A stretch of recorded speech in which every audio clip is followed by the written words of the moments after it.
नमस्कार दोस्तों, स्वागत है आप सभी का आपके अपने स्टडी चैनल एडी कॉन्सेप्ट में। तो आज हम लोग बच्चों आप लोगों को पढ़ाने वाले हैं बिहार सिविल कोड कलर की मैथ की क्लास। तो मैथ की क्लास में आज अपना जो मॉक टेस्ट रहने वाला है वो रहेगा मॉक टेस्ट 7। इसके पहले ही बच्चों इसकी 6 क्लास हमने पढ़ा दी है। अगर आप लोगों ने वो नहीं देखी है, जितने भी नए विद्यार्थी हैं, तो एक बार पहले मॉक टेस्ट से आप सारी क्लासेस को देख लीजिए, क्योंकि हमने हर एक क्लास में आप लोगों को यूनिक अप्रोच सिखाया है जो कि आपके मेंस के लिए काफ़ी ज़्यादा यूजफुल रहने वाला है। ठीक है, मैथ को आप हल्के में ना लें, 10 नंबर की मैथ आनी है। ठीक है बच्चों, तो मैथ को काफ़ी अच्छे से पढ़ो। और जितने बच्चे चैनल पे नए हैं, अगर उन्होंने हमारे पढ़ाने का तरीका अगर नहीं देखा हुआ है, तो एक बार फर्स्ट मॉक टेस्ट से आप लोग देख लीजिए, समझ में आ जाएगा कि हम बड़े से बड़े क्वेश्चन को कैसे छोटे से करना सिखाते हैं हम आपको। तो चलिए बच्चों, करते हैं अपन लोग बिना किसी देरी क्लास को स्टार्ट। पहला यहाँ पे क्वेश्चन लिखा हुआ है कि एक वर्ष के लिए मूलधन और राशि का जो अनुपात 5 से 6 है, साधारण ब्याज की दर ज्ञात करना है। देखो, राशि क्या हो रही, 5 से 6 हो रही। कितनी की वृद्धि हो रही, सीधी सीधी 1 की वृद्धि हो रही। 1 की वृद्धि कितने पे हो रही, 5 पे हो रही। प्रतिशत में व्यक्त करना है। पहला क्वेश्चन एकदम आसानी हो गई। तो क्या क्या ट्रांसफर हो जाएगा आपका, 20%।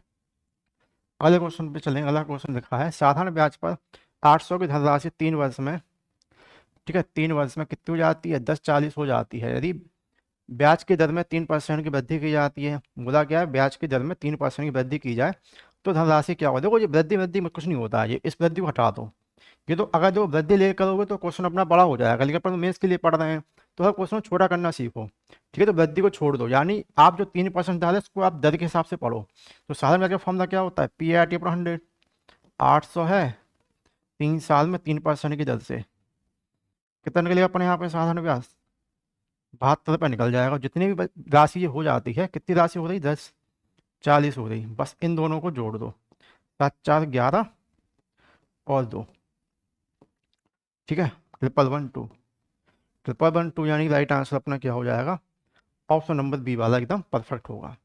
क्लियर है, बताओ यहाँ तक किसी बच्चों को किसी प्रकार की कोई भी अगर दुविधा हो या फिर कोई भी चीज़ आपको समझ में नहीं आ रही है तो एक बार पूछ जरूर लीजिए। ठीक है, अगर आपको सारी चीज़ यहाँ तक समझ में आ रही हैं तो अपन लोग चल देंगे यहाँ से अगले क्वेश्चन की तरफ। अगला क्वेश्चन यहाँ पे अपना ये दिया है कि देखो, 2500 की, सॉरी 25,000 है 25,000 पर एक वर्ष के लिए 20% की दर से अर्धवार्षिक चक्रवृद्धि ब्याज और साधारण ब्याज की दर में अंतर बताना है। क्या दिया बच्चों, देखो अर्धवार्षिक दिया है। अर्धवार्षिक सबको पता है कि जो टाइम दिया होता है, ठीक है, टाइम में क्या करते हैं, 2 से मल्टीप्लाई करते हैं। एक वर्ष का दिया तो 1 में 2 का मल्टीप्लाई क्या हो गया, 2 साल। और जो रेट हमको यहाँ पे दी जाती है, रेट में क्या करते हैं, 2 से डिवाइड करते हैं अर्धवार्षिक में। तो कितना हो गया यहाँ पे अपना ये 10%। कितना हो गया, 10%। और प्रिंसिपल तो आपको यहाँ पे दिया ही है, कितना है, 25,000 है। तो आप लोग क्या करते हो बच्चों, तो इस मतलब इस तरह के क्वेश्चन को आप लोग फॉर्मूले से करते हो। फॉर्मूला क्या होता है इसका, अंतर इक्वल टू, यानी कि difference equal to principal rate upon time, 100 की। आप लोग ऐसे करते हो बच्चों, ये एकदम पुराना तरीका हो गया है, अब इसको मत करो। आप इसको बिना फॉर्मूले से भी कर सकते हो, खाली परसेंटेज से। जितने बच्चों ने परसेंटेज अगर हमसे नहीं पढ़ा है तो कल हमने रात में पढ़ाया था 8 बजे। ठीक है, क्लास अपलोड है, पहला पार्ट नहीं देखी हो तो एक बार जाके देख लेना, समझ में आएगा। तो हम परसेंटेज से पढ़ाते हैं आपको। परसेंट कितना लिखा हुआ है, क्या लिखा हुआ है, 10% लिखा है। 10% क्या लिखते हैं बच्चों को, 1/10 लिखते हैं। पता है ना कैसे लिखते हैं, तो बच्चों बोले कि सर पता नहीं कैसे। परसेंट आएंगे तो अपॉन में 100 आएगा, जीरो जीरो काटेंगे तो 1/10। ठीक है, अब जो वैल्यू आई इसका स्क्वायर कर दो, 1 का स्क्वायर और 10 का स्क्वायर कितना हो गया, 100। अब यहाँ से आप चीज़ समझ लो, देखो जो नीचे वाला नंबर होता है ये होता है हमेशा प्रिंसिपल, और ऊपर वाला नंबर क्या होता है, अंतर यानी कि डिफरेंस। आपको दो ही चीज़ें होती हैं, या तो प्रिंसिपल दिया होगा तो अंतर पूछेगा, अंतर दिया होगा तो प्रिंसिपल पूछेगा। तो यहाँ पर क्वेश्चन देखो दिया क्या है, क्वेश्चन में चले तो क्वेश्चन में क्या दिया, राशि दिया, मतलब प्रिंसिपल अपन को दे रखा है, कितना है, 25,000 है। इस 100 से कितने टाइम ज़्यादा बच्चों, 250 टाइम ज़्यादा है। तो फिर ये जो अंतर अंतर भी एक ना होगी, 250 टाइम ज़्यादा। कितना होगा, 250, 250 हो जाएगा। बताओ बच्चों, समझ में आया कि नहीं आया। फॉर्मूला लगाना छोड़ो। ठीक है, हम फॉर्मूले से पढ़ाते ही नहीं आप लोगों को बिल्कुल भी। अगर ये कंपाउंड इंटरेस्ट चैप्टर में अगर आप फॉर्मूले से पढ़ रहे हो तो बच्चों आप बहुत पीछे हो, और पीछे के पीछे ही होते चले जाओगे अगर आप फॉर्मूला आज भी लगा रहे हो तो। स्मार्ट बनो, स्मार्ट तरीके से सोचो। जितने बच्चे अगर पहली बार क्लास हमारी देख रहे हैं तो उनको लग रहा होगा सर ऐसा कैसे हो रहा है। ठीक है, तो एक बार पहला पार्ट से देख लेना सारा, और बाकी रात में अपनी क्लास होती है मैथ की प्यून वाले सेक्शन में, तो जाके पढ़ सकते हैं आप लोग। अगला क्वेश्चन बच्चों ये देखो, इसी प्रकार क्वेश्चन आप लोगों को एग्जाम में भी दिया था, इसका स्क्वायर पूछा था। तो ये क्वेश्चन तो काफ़ी ज़्यादा आसान होते हैं। ये यहाँ पे रेशियो का साइन होगा ये। ठीक है, तो बोला क्या है, पी क्यू, क्यू आर और आर पी, यानी पहले क्या पी क्यू दोनों का सम 4 और 3 7, 7 कहाँ यहीं पे है खाली। ठीक है, बस। तो आपको पूरा सॉल्व नहीं करना होता है। कभी कभी जैसे मान भी लो ऐसी संख्या आ जाए, जैसे मान लो क्या 5 आ जाती। ठीक है, तो आप लोग क्या करते हो, इस तरीके को मतलब पूरा के पूरा मल्टीप्लाई करके देखते हो कि ऐसा तो नहीं कि कहीं पर, तो जैसे मान लो यहाँ पर जैसे देखो जैसे 14 है, मान लो समझना एक बात, और जैसे सॉरी 7 है ये, और मान लो ये वाला ऑप्शन हम हटा दें यहाँ से, अगर हम यहाँ पे लिख देते 14/11/10 लिखते। ठीक है, तो आप ये मत सोचा करो कि मान लो यहाँ पे 7 आ गया और यहाँ भी 14 है, यानी 7 से कटने वाला नंबर है, तो उसको हम पूरा चेक नहीं करना है। क्यों चेक नहीं करना है? क्योंकि 7 अपना कैसा प्राइम, ये अपना प्राइम नंबर है। 7 खाली अपने टेबल से डिवाइड होता है, किसी टेबल से डिवाइड होता ही नहीं है। तो 7 कभी डिवाइड होगा नहीं, 7 अगर आ गया तो 7 का 7 ही हमेशा रहेगा वो। ठीक है, क्योंकि छोटा नंबर अपना 7 है, 7 कटता ही नहीं किसी से। समझ लो ना बात को, मान लो सॉल्व कर देते हैं, प्राइम नंबर ऐसे आ जाए स्टार्टिंग में, तो पूरा नंबर चेक नहीं किया करो आप, नहीं तो आप सोचो क्या पता 7 बाद में कटेगा, 7 कभी नहीं कटेगा। ठीक है, जैसे कि मान लो यहाँ पे भी दिया रखा है, तो कोई भी ऑप्शन मिला लेते, तो पहले जो भी वैल्यू दे रखी 7 के मल्टीपल कुछ है ही नहीं है। अगर मल्टीपल भी होती तो दिक्कत भी नहीं थी, 7 से छोटी संख्या फिर भी कभी नहीं होती जिंदगी में ये। तो इस प्रकार बच्चों यूनिक अप्रोच अपनाओ। जैसे आपके एग्जाम में आया था, उसमें स्क्वायर करना था, तो स्क्वायर वाले में तो क्या था, सारे के सारे नंबर ऑलरेडी स्क्वायर दिए हुए थे उसमें, तो उसमें भी आपको करना नहीं था। तो ऑप्शन को आप लोग जरूर देखा करो, आप लोग ऑप्शन नहीं देखते हो, सबसे बड़ी गलती यही है। आप खाली क्वेश्चन पढ़ते हो, जैसे क्या देखा, दो संख्याओं का योग उनके अंतर के 9 गुना के बराबर है, संख्याओं का अनुपात निकालो। अब बच्चे कैसे करते हैं इस क्वेश्चन में, देखो दो संख्याओं का योग, हम अंत एक्स और वाई, ठीक है, उनका अंतर एक्स माइनस वाई, अंतर के 9 गुने के बराबर, 9 गुना। ये बच्चों वाले मेथड है बच्चों, ऐसे कभी नहीं करना इन क्वेश्चन को, काफी आसान है। दो संख्याओं का अनुपात बोला है, क्या ये 9 गुना, यानी संख्या क्या है 9 है, 9 गुना यानी कि 9 संख्या है। तो इसमें क्या करना है, देखो 9 गुना है ऐसे समझ लो। अच्छा, एक संख्या 1 होगी तो इसका 9 गुना कितनी हो जाएगी, 9 हो जाएगी। ठीक है, अगर आपको एक पहली संख्या याद करना, दोनों को जोड़ दो। ठीक है, और क्या कर दो बच्चों, जोड़ के लिख दो, कुछ मत करो, जोड़ के लिख दो, तो अपनी एक संख्या निकल जाएगी। दूसरी संख्या निकालना, इनको घटा के लिख दो, कितना आएगा 8। अब कुछ कट रहा है तो काट दो, 2 से अपन काटेंगे, 2 पंजे 2 चौके, यानी 5/4, खत्म। ज़्यादा एक्स वाई मानना ही नहीं है, क्वेश्चन को हमेशा ऐसे किया करो छोटा हो जाए, क्योंकि कंपटीशन बहुत ज़्यादा टफ हो चुका है, एग्जाम को सरकारी नौकरी लेना बहुत ज़्यादा कठिन है। अगर आप भी आज एक्स और वाई में ही अटके हुए हो तो बहुत पीछे हो। ठीक है, नेक्स्ट क्वेश्चन क्या दिया है यहाँ पे, उनके बीच का मध्य अनुपात। तो मध्य अनुपात का जो फॉर्मूला होता है √AB। तो यहाँ पे कितना दे रखा है अपना 0.8।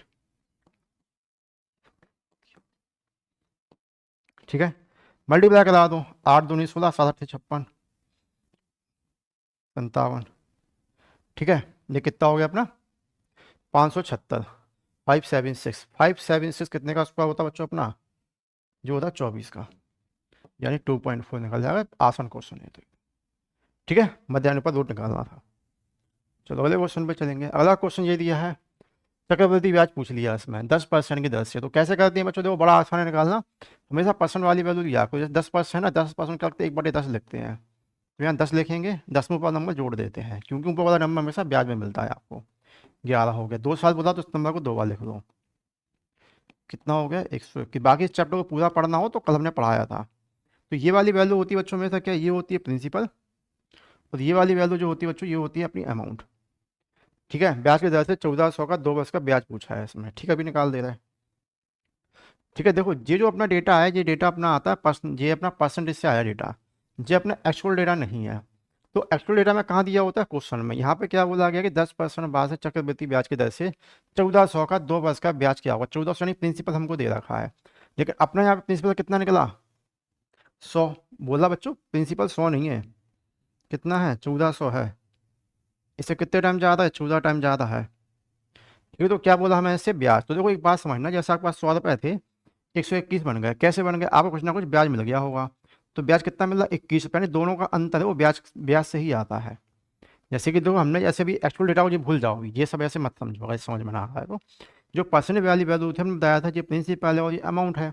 आपके पास 100 रुपये थे, 121 रुपये बन गए, कैसे बन गए, अपने आप तो बने नहीं होंगे रखे रखे, आपको कुछ ना कुछ ब्याज मिल गया इसमें। तो ब्याज कितना मिला 21 रुपये ब्याज मिला, ये अपना क्या होता है CI। समझ गए। अब इस पूरे के पूरे डेटा को एक्चुअल डेटा से कंपेयर कराओ, इसमें दिया क्या है, उसमें हमको प्रिंसिपल दिया हुआ है। तो हमारा प्रिंसिपल कितना है 100 है, लेकिन क्वेश्चन बोला भैया कि प्रिंसिपल हमारा 100 नहीं है, 1400 है। तो कितने टाइम ज़्यादा है 100 से? ये तो 14 टाइम ज़्यादा है। ये हम डिवाइड कर रहे हैं 100 से 1400 को, ठीक है। तो फिर जो ब्याज है ये भी इसका 14 टाइम ज़्यादा होगा, ठीक है। 294। अगर अमाउंट बोलते हो तो अमाउंट में हम 14 का मल्टीप्लाई करते हैं। मतलब ये ऐसा मेथड है, आप इससे प्रिंसिपल भी आसानी से निकाल लो, टाइम भी सॉरी और सीआई भी आसानी से निकाल लो, और अमाउंट भी आसानी से निकाल लो। अगर आप फॉर्मूले से करोगे तो फॉर्मूले से क्वेश्चन बड़ा हो जाता है, बाकी आंसर तो उसका निकलता नहीं है। ये अपना very very very very important question है, जो कि हर साल एग्जाम में पूछा ही जाता है इस टाइप का, ठीक है। ए बी का रेशियो दिया है, बी सी सी डी और डी ई। हमसे पूछा क्या है, बी ई का रेशियो निकालो, क्या हुआ। क्वेश्चन बच्चों की एकदम आसान है, लेकिन बच्चे करते नहीं है। करते तो है ना, बहुत बड़े बड़े मेथड से करते हैं। यूट्यूब पे देखा होगा दुनियादारी के मेथड लगे लगाने, कुछ नहीं, लल्लू क्वेश्चन है। कभी भी पहला और आखिरी पूछा जाए, मतलब बी ई जिसका ही पूछा वो नोट कर लो, आखिरी होना चाहिए। लेकिन जैसे क्या लिखा, बी और ई है, पहला और आखिरी निकालना काफ़ी आसान होता है। हमने परसों चैप्टर पढ़ाया भी था मैथ में, अगर नहीं पता हो तो देख लो, ठीक है। तो देखो बी और ई निकालना है, यानी बी क्या है, तो ई तो पता, ई है लास्ट वाला नंबर, बी कहाँ है, बी होना चाहिए पहला वाला नंबर। तो देखो बी यहाँ पे पहला नंबर है, नहीं है तो उसको नहीं लेना है, खाली यहीं से लो। बी यहाँ पे पहला नंबर मिल गया, तो यहाँ लिखेंगे हम 3 और यहाँ 4, यहाँ 2 और यहाँ 3, यहाँ 3 और यहाँ पे 4। इस तरीके से हम लिख लेंगे। कुछ कट रहा है सामने सामने तो काट देंगे, 2 से हम काटेंगे, 2 दूनी 4, 3 से अपना 3 हट गया, तो क्या हो जाए 3, 4 दूनी 8, मल्टीप्लाई करा दें, खत्म हो गया। ठीक बच्चों, इसी तरीके से हम आपको जब भी पढ़ाते हैं यूनिक अप्रोच के साथ पढ़ाते हैं। अगर आप हमारी पूरी क्लास देखोगे तो यकीन मानो मैथ में मास्टर बन जाओगे। अगर आप लोगों का अभी भी एग्जाम है प्यून का, ठीक है, तो ये मत समझो प्यून में 35 नंबर आने हैं, 35 में से 35 नंबर की गारंटी ले रहा, बस एक बार आप हमसे पढ़ के तो जाओ एग्जाम देने के लिए, ठीक है। हम हमेशा जब भी पढ़ाते हैं यूनिक अप्रोच के साथ ही पढ़ाते हैं। ऐसा नहीं कि हम आपको ए बी पे बी सी से मल्टीप्लाई कराएं। कई बच्चे क्या होते हैं, सबको यूज करते हैं। तो हमेशा आपको ये भी देखना है क्वेश्चन में कि हमें सारी चीज़ों को यूज करना होता भी यहाँ से निकालने की नहीं होता है। हम क्या करते हैं, जितना क्वेश्चन में लिखा है सबका यूज कर डालते हैं। तो अब से ऐसा मत करो, क्योंकि कई सारी चीज़ें ऐसी फर्जी दे रखी होती हैं एग्जाम में, सॉरी क्वेश्चन में, जिनका आंसर को यूज ही नहीं होता है। जैसे कि यहाँ पर देखो ए बी का कहीं यूज था ही नहीं, लेकिन जबरदस्ती यहाँ पे ए बी दिया हुआ है और बच्चे ए बी को निकालने में समय खराब कर देते हैं, ठीक है। अगर आप आज भी मतलब पुराने वाले मेथड से पढ़ रहे हो तो पक्का आप ए बी का यूज कर रहे होते, और इतनी जल्दी आंसर नहीं निकाल पाते, क्योंकि आपका यूनिक अप्रोच ही नहीं है। तो हम ये जब भी क्लास पढ़ाते हैं आपको यूनिक अप्रोच के साथ ही पढ़ाते हैं, जिससे आपकी स्पीड काफ़ी ज़्यादा तेज हो सके और लोगों से। ठीक बच्चों, तो क्लास अपनी आज के हम यहीं समाप्त करेंगे। आशा करेंगे आप लोगों को क्लास अच्छी लगी होगी। क्लास अगर आप लोगों को अच्छी लगी है तो हमें कमेंट करके जरूर बताइएगा। बाकी चैनल पर अगर आप लोग नए हैं तो चैनल को सब्सक्राइब जरूर ठोक दीजिएगा आप लोग, ठीक है बच्चों।